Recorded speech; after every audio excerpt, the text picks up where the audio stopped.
Israel, also known as the Holy Land or the Bible Land, is home to 9.3 million Jews and to the three monotheistic religions such as Judaism, Islam, and Christianity. Receiving a record-breaking of 4.5 million tourists last 2019, mostly focused on pilgrimage and business travel before the pandemic, can we go and visit Israel today?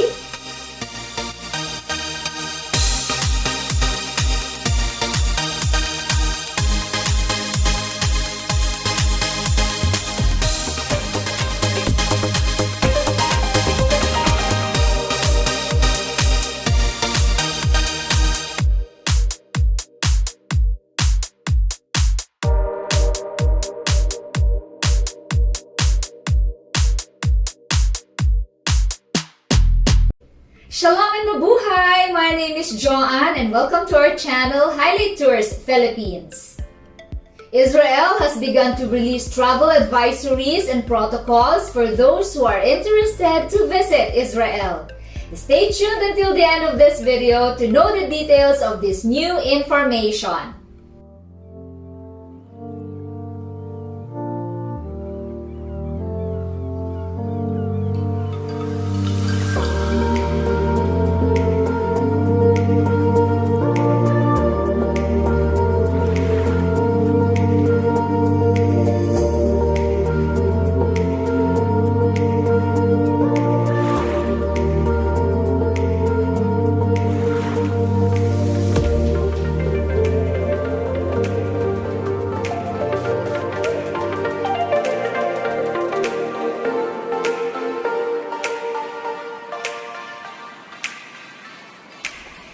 Israel is a leader in technology development in the Middle East and is regarded as the technology startup nation in the world.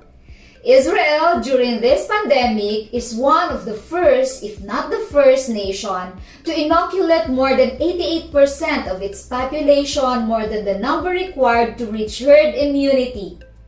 Israel's Ministry of Tourism has announced that starting March 1, 2022, they will be accepting vaccinated and unvaccinated tourists from all countries. Before traveling, you are required to present a negative PCR test at least 72 hours prior your departure and complete the online entry statement form within 48 hours before your departure to Israel.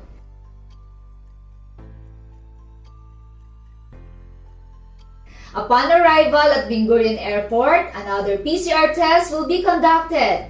You may prepay this service. Check on the link below for more details on getting this test. Upon arrival, you will not be able to immediately go on a tour. You will first be subjected to isolation at your hotel until your negative PCR test result comes out. This will only take less than 24 hours. Should you test positive, you will be required to take another PCR test 24 to 48 hours after the first one and isolate up to 10 days or more. This is done only if you did not have any symptoms for the last 3 days at least. Should you be interested to join or know more about our tours to Israel, please watch this video. Starting October 2021 through 2022, we invite you to join us on a fully escorted group tour originating from the Philippines with a complete program for first-timers of all the must-see places. This includes the Sea of Galilee on a boat ride, then Capernaum, where Jesus' ministry began. We get to taste the famous St. Peter's fish for lunch at the Galilee. Then we remember the Beatitudes as we gaze at the very place that Jesus walked with his disciples. We experience baptism on the Jordan River. Have a chance to visit the town of Nazareth where Jesus grew up as a boy. We visit the church where the first miracle of water changing to wine at Cana and view the Galilee from the Nazareth precipice. We drive through the coast of the Mediterranean and stop at the ruins of Caesarea before reaching Jerusalem. In Jerusalem, we behold the sites of Pools of Bethesda, Via Dolorosa, and the Church of the Holy Sepulchre where Calvary used to be. There is the Upper Room, Bethlehem, and we get to float on the Dead Sea. This and many more for $2,499 per person. For second-timers and a more in-depth trip, you don't see the usual places. Rather, for someone who has been to Israel before, even for many times, this program will be enjoyable and faith-filling for you. The sites included are the ancient port of Jaffa near Tel Aviv, the archaeological site of Megiddo or Armageddon. Then go back in time at the Nazareth village, Caesarea Philippi, Bethsaida, Peter's primacy, and Magdala, as well as the Decapolis city of Bethshan.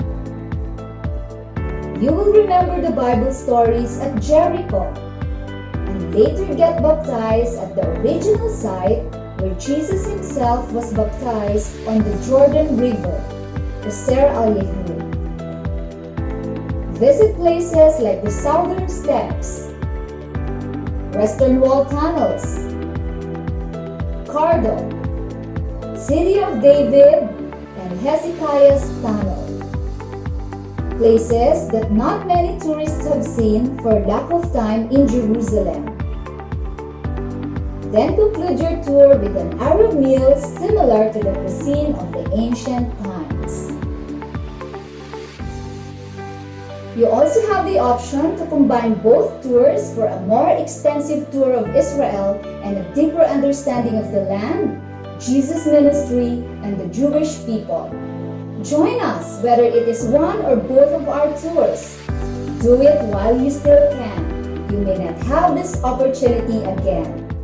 Visit our website and know more about our Israel tour for first-timers and Israel tour for second-timers. Should you find this video helpful, please remember to like, subscribe, and click the notification bell for more travel updates. Thank you and God bless you.